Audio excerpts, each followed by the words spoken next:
Bagaimana Pancasila Bung Karno, saudara? Pancasila Bung Karno, sila ketuhanan dijadikan sila buntut nomor 5. Kiai mau diajak berdebat, Mereka sangka mereka sedang menghinakan imam besar, padahal mereka lagi nginain diri mereka sendiri, saudara. Habib Rizik ini hatinya seperti gunung, nggak bisa digoyang. Beliau pasti secara pribadi maafkan tuh orang yang injek-injek. Ini urusan darah daging Rasulullah. Makanya kali ini kecintaan kita kepada beliau dipertaruhkan. Orang muslim sudah tahu apa yang mesti kita lakukan, saudara. Maka jangan salahkan umat Islam ambil langkah sendiri-sendiri karena kecintaan kita kepada mereka, saudara. Saya akan tempatkan FPI.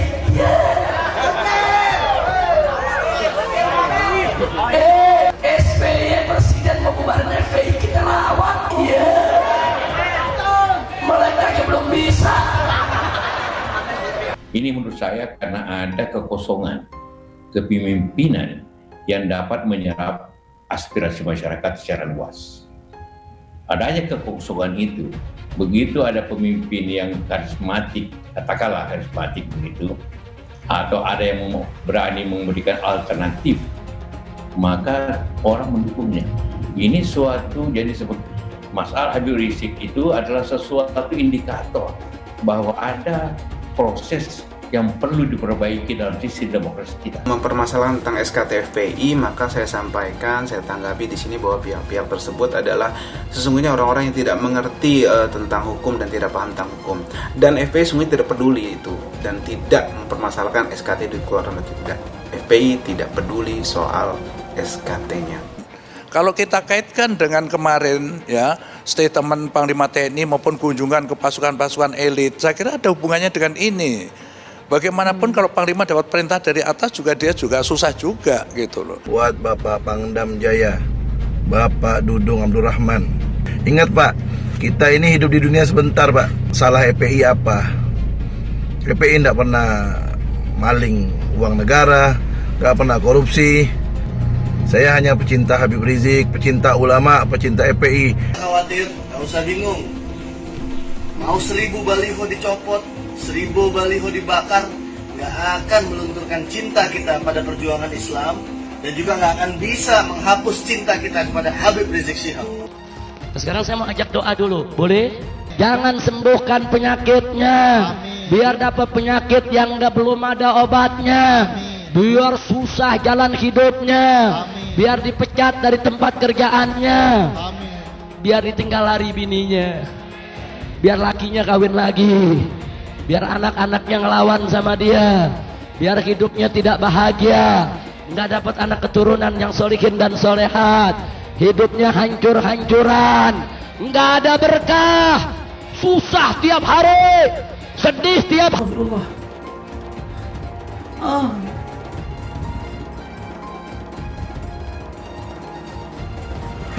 Astagfirullah. 5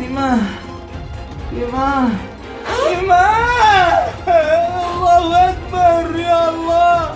Sakit, gak bisa.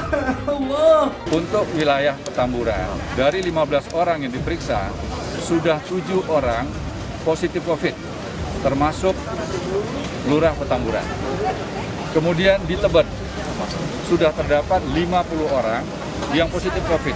Memang sudah ada penyampaian bahwa yang bersangkutan sakit kena COVID, kemudian ada juga surat sakit juga yang ditujukan kepada kita itu dari Ketua RW setempat. Dan satu lagi dari pihak penyelenggara MPI sampai sekarang belum ada kabarnya.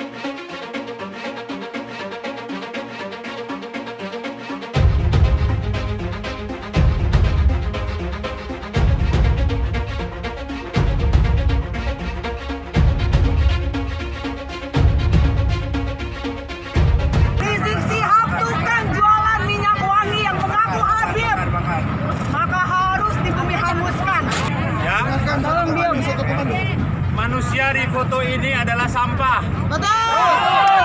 Dia tidak berguna lagi. Jadi tidak ada tuntutan bahwa kita mencemarkan nama baik. Ya, karena dia sudah mengkhianati negeri ini, tidak menerima kemenangan Pak Jokowi. Silakan saja teman-teman. Ini manusia sampah yang tidak boleh ada di sini. Maka TNI harus netral pada saat rakyat berkelahi karena netral dipercaya sebagai penengah. Jangan ikuti pemimpin yang menjual TNI. Ada pimpinan-pimpinan TNI di wilayah ini yang mengajak tidak netral. Itu adalah pelacur politik. Pol PP harus berani nyabutin itu HRS itu. Pol PP yang ketakutan ngapain?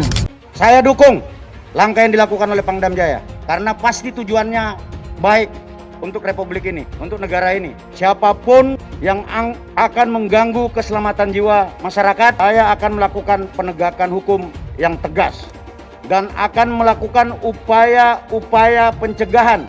Jadi kalau ucapannya yang tidak baik, itu bukan Habib namanya itu. Jangan merasa bahwa dia mewakili umat Islam. Tidak. Sekarang kok mereka ini seperti yang ngatur, tak sukanya sendiri. Itu perintah saya. Dan ini akan saya bersihkan semua.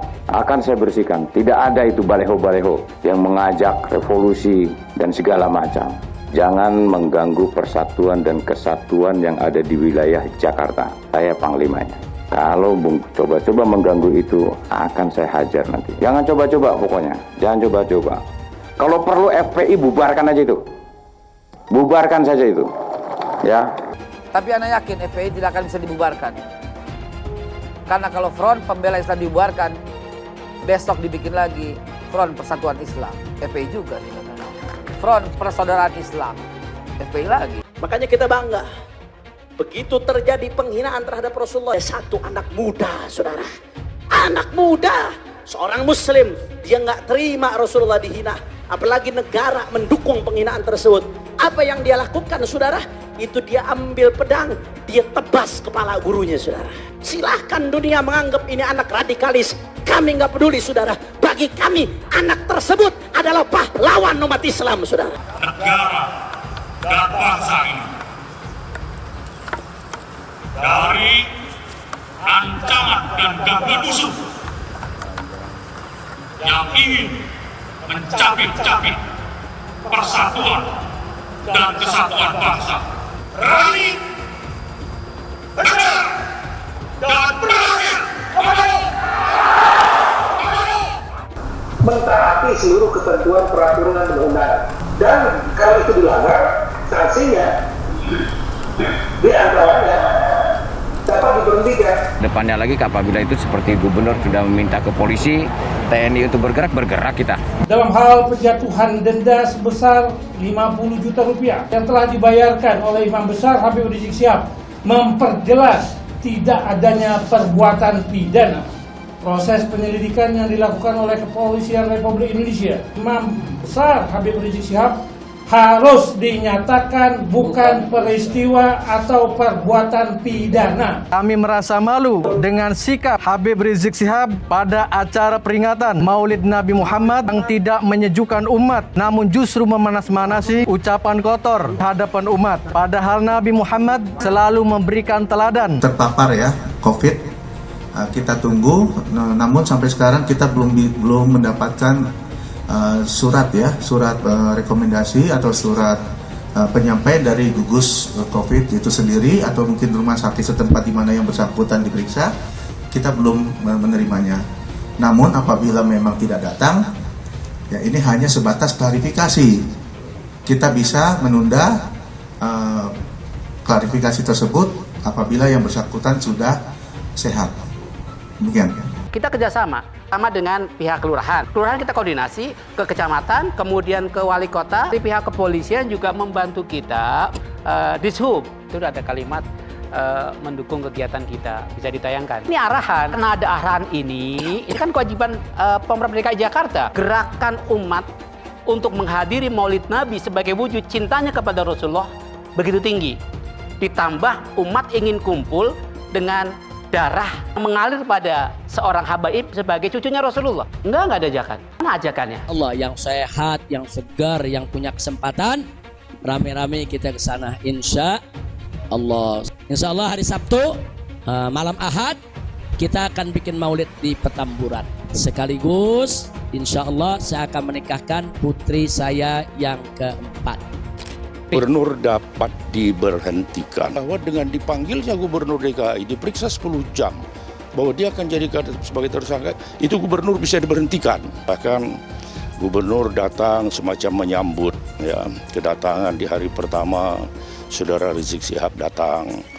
Kemudian gubernur tahu bahwa akan dilanjutkan dengan resepsi atau perkawinan putri dari saudara Habib Rizik yang akan dilanjutkan lagi dengan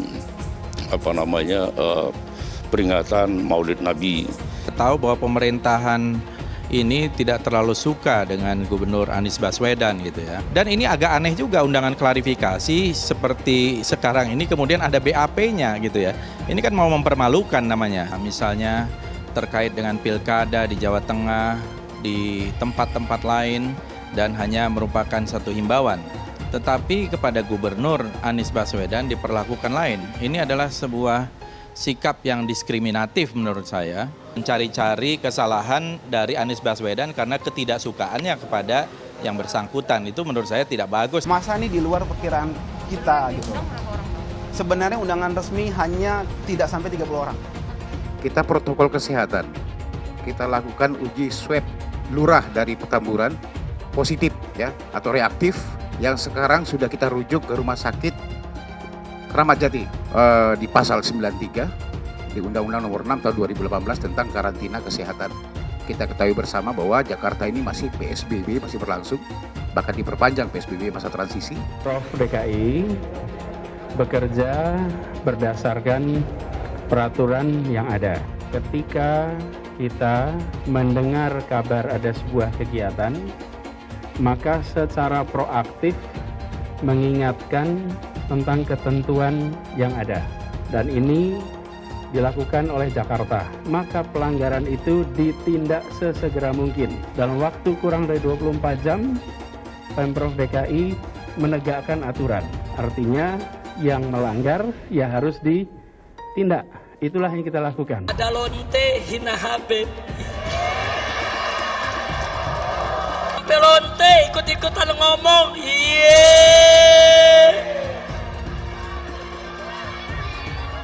Saudara, saya nggak marah. Cuman ada umat yang marah. Ngancam mengepung lonte. Polisi kalang kabut jagain lonte. Iya.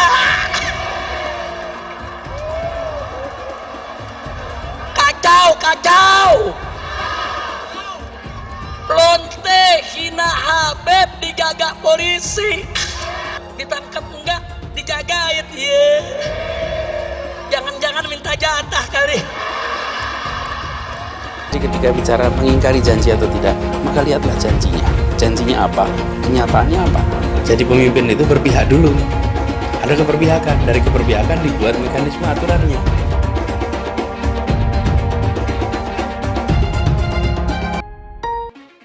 Jangan ini berulang. Jangan kita sampai kembali lagi. Bila kita tidak disiplin, bila pusat perbelanjaan dibuka secara bebas tanpa protokol kesehatan, bila restoran dibuat penuh karena ingin kejar keuntungan, bila perkantoran memaksakan untuk semua orang masuk bersamaan mengejar target, bila ibadah massal dilakukan secara masif, terjadi kerumunan tanpa jarak aman, maka konsekuensinya kita bisa menyaksikan lonjakan kasus seakan kita kembali ke bulan-bulan sebelumnya. Dan bila itu sampai terjadi, maka Pemprov DKI Jakarta, gugus tugas DKI Jakarta tidak akan ragu, tidak menunda untuk menggunakan kewenangannya, menghentikan kegiatan sosial ekonomi di masa transisi ini. Kecil yang nggak patuh protokol kesehatan di dunia. Giliran ada yang bikin kerumunan, ribuan orang berkali-kali dibiarkan. Ada yang dari luar, gubernurnya malah sowan. Kenapa takut? Padahal tegas itu yang dirindukan kami, rakyat Indonesia. Gubernur goblok. Dia janji mau nikah, dia janji ada semua, Kak. Saya kirim ke dia. Saya berbuat seperti ini karena perbuatan Habib sendiri. Nah, Habib merasa diteror, diancam, tertekan karena perbuatan Habib sendiri. Oh, Firza berarti bohong. Firza tidak hapus chat. Oh, tidak, saya hapus sih. Saya tidak mau sakit sendiri.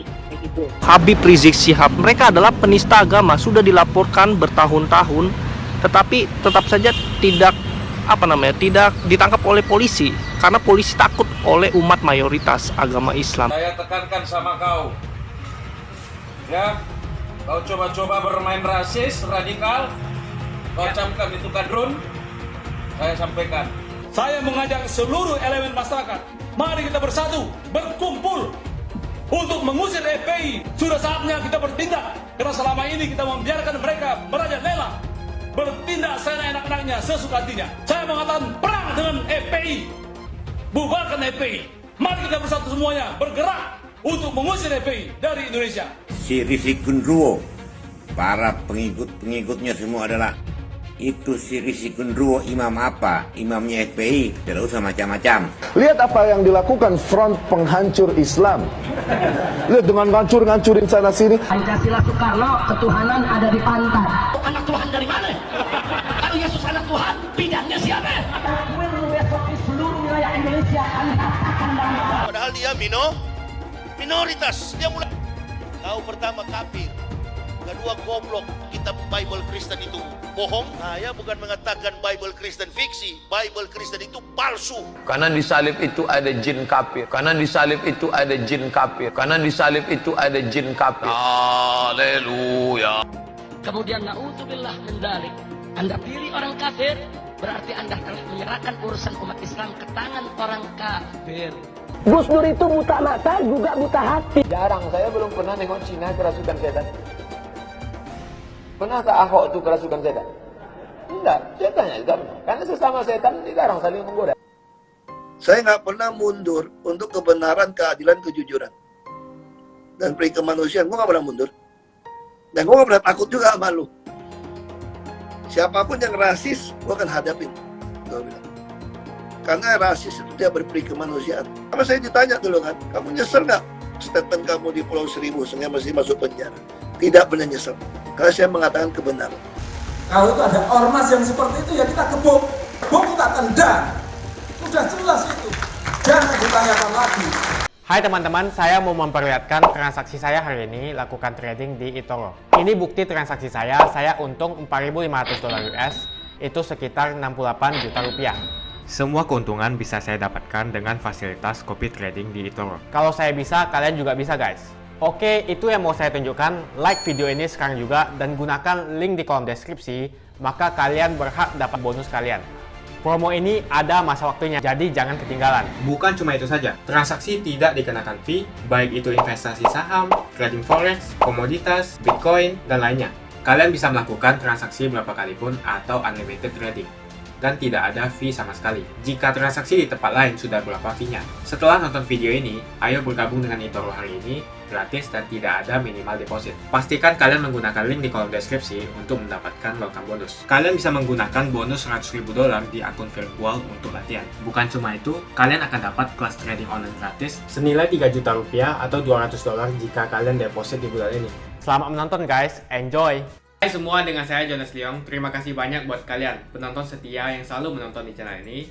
Saya secara personal sangat menghargai waktu kalian. Dan saya sudah menganggap kalian sebagai family karena kalian selalu support di channel ini. Bagi kalian yang selalu menuliskan opini kalian di kolom komen, saya baca komen kalian satu persatu. Saya baca komen kalian untuk mengetahui opini kalian, tanggapan kalian, dan masukan kalian sangat berguna untuk video selanjutnya. Terima kasih banyak buat kalian yang selalu menekan tombol like di awal video. Video seperti ini membutuhkan waktu dan juga research. Dan ini semua gratis untuk kalian. Jadi pastikan kalian menekan tombol like-nya, supaya saya mengetahui kalian menyukai konten yang saya bagikan. Wadang bilang Habib Rizik, yang bikin Pancasila kan Bung Karno. Tunggu dulu, baca sejarah yang betul saudara. Beliau usulkan namanya Pancasila. Itu betul, namanya dari Bung Karno, saudara. Tapi mari kita lihat, bagaimana Pancasila Bung Karno, saudara. Pancasila Bung Karno, sila ketuhanan dijadikan sila buntut nomor 5. Nomor 1 itu peri kemanusiaan, nomor 5 baru ketuhanan, saudara. Peri ketuhanan. Bukan pertama. Makanya ditolak oleh para kiai. Tak bisa. Ketuhanan gak boleh jadi nomor 5. Ketuhanan harus jadi nomor 1. Itu ulama yang ngotot, saudara. Biar tahu, setelah berdebat habis-habisan, Bung Karno, Bung Yamin, Bung Hatta nggak menang lawan kiai, saudara. Kiai mau diajak berdebat, Nah, Al-Quran 30 juz ada di kepalanya. Apabila Pancasila cuma 5 butir. Mau diajak berdebat, mana bisa. Akhirnya Bung Karno, Bung Hatta, saudara Bung Yamin, Bung Supomo setuju. Ketuhanan dijadikan sila yang pertama. Enggak sampai situ. Bung Karno mengusulkan bahwa salah satu sila dalam Pancasila adalah demokrasi. Ditolak oleh ulama, saudara. Enggak bisa. Demokrasi bukan ajaran Islam. Bukan demokrasi, tapi musyawarah. Akhirnya dibuatlah sila keempat, kerakyatan yang dipimpin oleh hikmat kebijaksanaan dalam permusyawaratan perwakilan. Kok Habib hafal 5 butir? Masa kita nggak hafal? Makanya saya kaget ada menteri nggak hafal Pancasila. Iya. Nah, kemarin kita lihat bagaimana ulama kita diperlakukan, imam besar Habib Rizik Syihab diperlakukan sedemikian rupa. Mereka sangka mereka sedang menghinakan imam besar, padahal mereka lagi nginain diri mereka sendiri, saudara. Betul? Hati-hati umat Islam mudah musuh waspada. Apa yang terjadi kemarin, ana hakul yakin, Habib Rizik hatinya besar, Habib Rizik ini hatinya seperti gunung, nggak bisa digoyang. Ana hakul yakin, beliau pasti secara pribadi maafkan tuh orang yang nginjek-nginjek. Ana yakin secara pribadi beliau maafkan, karena bagi beliau itu urusan pribadi. Tapi kita sebagai murid beliau, pecinta beliau, demi Allah kita nggak terima, saudara. Kenapa demikian? Karena bagi kita ini bukan urusan pribadi. Ini urusan darah daging Rasulullah. Ini urusan ulama pejuang syariat Islam yang diperlakukan sedemikian rupa karena kegigihannya dalam perjuangan, saudara. Makanya kali ini kecintaan kita kepada beliau dipertaruhkan. Kita nggak butuh omongan. Cinta nggak bisa dibuktikan dengan omongan, tapi cinta dibuktikan dengan perbuatan. Seorang muslim sudah tahu apa yang mesti kita lakukan, saudara. Makanya saya mau tanya umat Islam, kira-kira rela tidak ulama kita diperlakukan sedemikian rupa? Rela atau tidak? Rela atau tidak? Jangan sampai yang seperti ini lolos, saudara. Jangan sampai. Kalau sampai ini lolos, maka jangan salahkan umat Islam, ambil langkah sendiri-sendiri karena kecintaan kita kepada mereka, saudara. Siap jaga ulama kita. Takbir. Sallu ala Nabi. Selamat Natal. Artinya selamat hari lahir Yesus Kristus sebagai anak Tuhan. Kurang ajar lu, anak Tuhan dari mana? Kalau Yesus anak Tuhan, bidangnya siapa? Ini negeri kita ini sedang sakit apa, saudara? Saya mau tanya jujur, nih kalau model begini nih, negeri kita sehat apa sakit? Ayo saya mau tanya, sehat apa sakit? Sehat apa sakit? Sakitnya ringan atau parah? Ringan atau parah? Karena itu saya mau tanya saudara, prihatin tidak? Siap obati Indonesia? Siap sembuhkan Indonesia? Siap bangkit dari keterpurukan? Takbir! Kalau kita nggak rebut, kita nggak bisa ngobatin. Saudara, kalau kita mau ngobati, rebut negeri ini, rebut dengan kepemimpinan muslim, rebut dengan sistem Islam, rebut dengan penerapan syariat Islam. Kalau kita nggak rebut, sakit negeri ini akan semakin parah. Dan besok kita semua yang akan merasakan daripada akibatnya. Betul? Betul? Nah, khususnya termasuk ibu kota Jakarta harus kita rebut, nggak boleh. Ada urusan apa orang-orang kafir saudara menjadi pemimpin di Jakarta? Orang bilang, Habib Rizik, ini Habib Rizik sudah bicara syarat.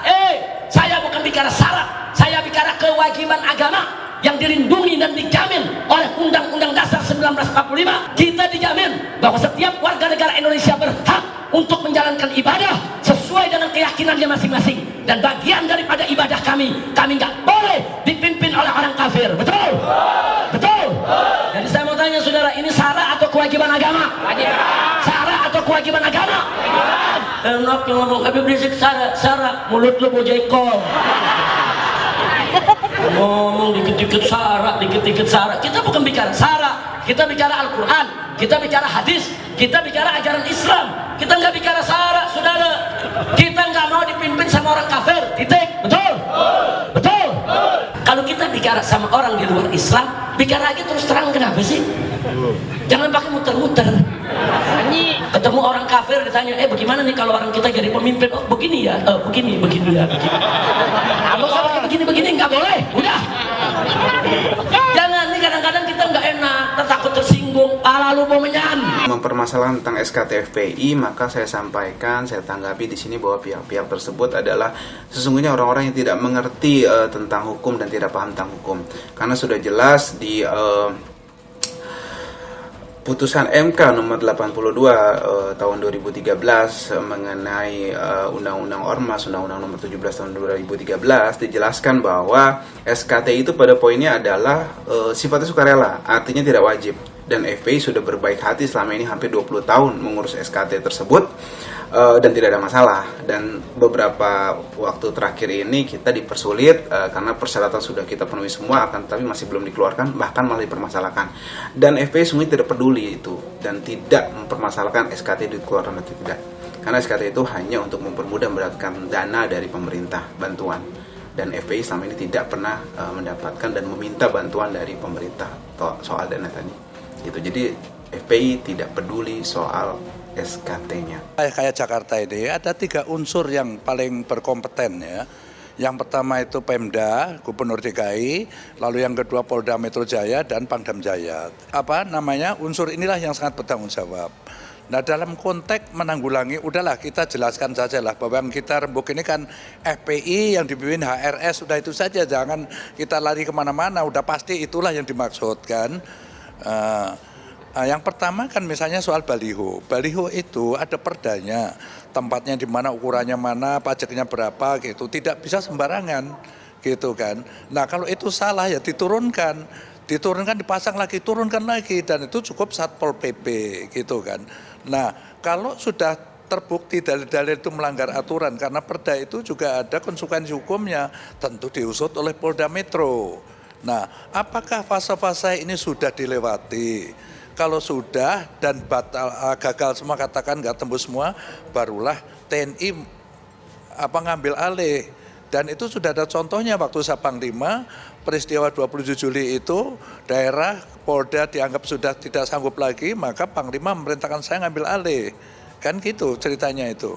Nah, oleh karena itu, perlu langkah-langkah soft power dulu gitu. Bagaimanapun atau siapapun, semua itu rakyat kita. Di dalam ibaratnya keluarga, itu anak-anak kita yang macam-macam modelnya, ada yang nakal, ada yang alim gitu kan. Ya, yang nakal kita kasih tahu gitu. Namanya bahasa intelijen itu operasi penggalangan. Bisa dilakukan secara lunak, kita selos, kita ajak, kamu salah, jangan begini lagi, jangan begini lagi, gitulah. Dan itu biasanya unsur intelijen. Tetapi kalaupun nggak tembus, baru kita melakukan namanya penggalangan cara-cara keras. Tentu keras yang saya maksud itu adalah terukur dengan hukum kita yang berlaku itu seperti apa. Pelanggaran seperti ini sanksinya ini, pelanggaran seperti itu sanksinya itu gitu loh. Apalagi sampai mengerahkan pasukan khusus. Pasukan khusus, Kopassus, aduh itu barang-barang hal itu. Itu hanya ditugaskan kepada sebuah sasaran yang niscaya tidak bisa dilakukan oleh satuan lain. Itu berpasukan khusus maju. Saya kira belum segenting itu gitu loh maksud saya.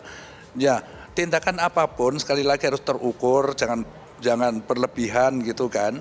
Tetapi ingat ya, saya menyalahkan adik-adik saya juga nggak bisa Panglima atau mungkin Polda gitu, karena mereka punya atasan.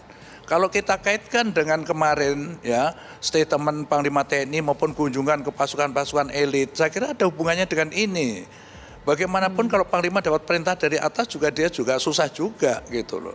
Tetapi menurut saya sekali lagi TNI itu maju pada saat-saat terakhir sebagai senjata pamungkas kalau yang lain sudah tidak bisa lagi. Harus seperti itu menurut pandangan saya gitu. Karena memang intinya tentara itu dihadapkan kepada musuh dari luar maupun dari dalam, misalnya separatis. Khawatir, nggak usah bingung. Mau 1000 baliho dicopot, 1000 baliho dibakar, nggak akan melunturkan cinta kita pada perjuangan Islam. Dan juga nggak akan bisa menghapus cinta kita kepada Habib Rizik Syihab. Nggak pengaruh. Itu cuma kain, itu cuma kertas. Kita bisa beli lagi, kita bisa bikin lagi. Tenang aja, rezeki dari Allah banyak. Dan perjuangan kita nggak akan berhenti karena hal itu. Dan nggak akan ada manusia yang bisa menghentikan dakwah Islam, perjuangan Islam. Sampai akhir zaman, insya Allah sudah kodratnya Islam akan kembali berjaya. Jadi nggak usah berkecil hati, santai. Sekarang kita tiarap dulu. Besok kita berjuang lagi, kita gempur lagi. Salam revolusioner. Buat Bapak Pangdam Jaya, Bapak Dudung Abdurrahman, saya cuma mau tanya Pak, Bapak mengatakan kalau perlu dibubarkan saja FPI. Ya kurang lebih begitulah bahasanya. Alasan Bapak berkata seperti itu apa Pak? Salah FPI apa? FPI tidak pernah maling uang negara, nggak pernah korupsi, nggak pernah jual aset negara. Saya bukan siapa-siapa, Pak. Saya rakyat biasa. Saya tidak punya pasukan seperti Bapak.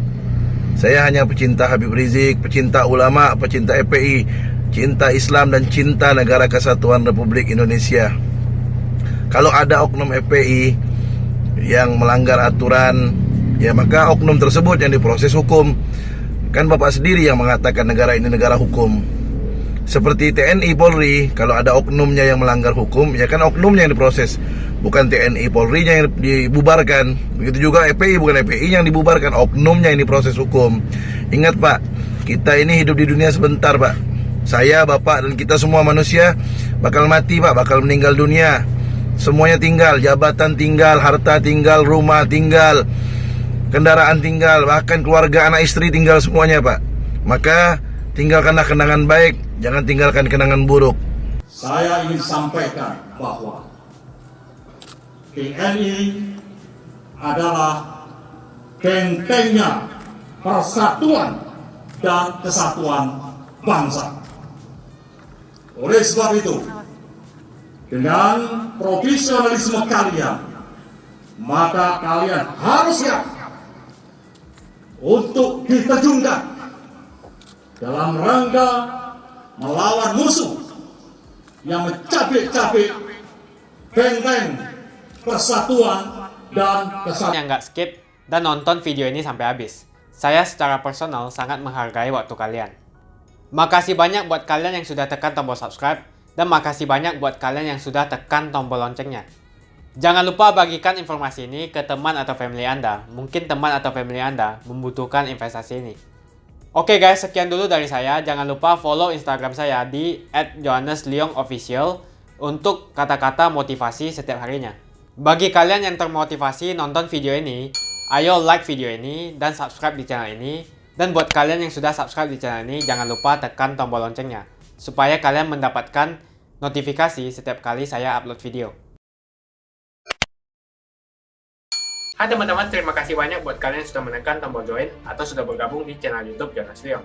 Ini adalah salah satu fitur dari YouTube di mana kalian bisa mensupport channel Jonas Leong untuk lebih semangat membuat konten-konten lainnya. Apa kelebihan ketika kalian join membernya Jonas Leong? Yang pertama, kalian akan mendapatkan badge atau tanda khusus untuk kalian semua, seperti ini. Kita mulai dari new member, 1 bulan, 2 bulan, 6 bulan, 1 tahun, dan juga 2 tahun. Jadi semakin lama kalian berlangganan dengan membershipnya Jonas Leong, maka badge Anda akan berevolusi menjadi lebih bagus dan menjadi lebih baik lagi. Yang kedua, kalian bisa menggunakan banyak emoticon yang bisa Anda pakai, seperti ini. Jadi kalian bisa berekspresi menggunakan emoticon yang sudah saya sesuaikan untuk kalian semua pendukung Jonas Leong. Tentu saja ada perbedaan antara orang yang belum membership dan sudah. Dari segi tampilan nama yang di-highlight dan juga logo di samping nama ketika Anda komen. Dan juga komen kalian akan lebih sering saya reply dan juga akan saya pin atau feature di setiap video.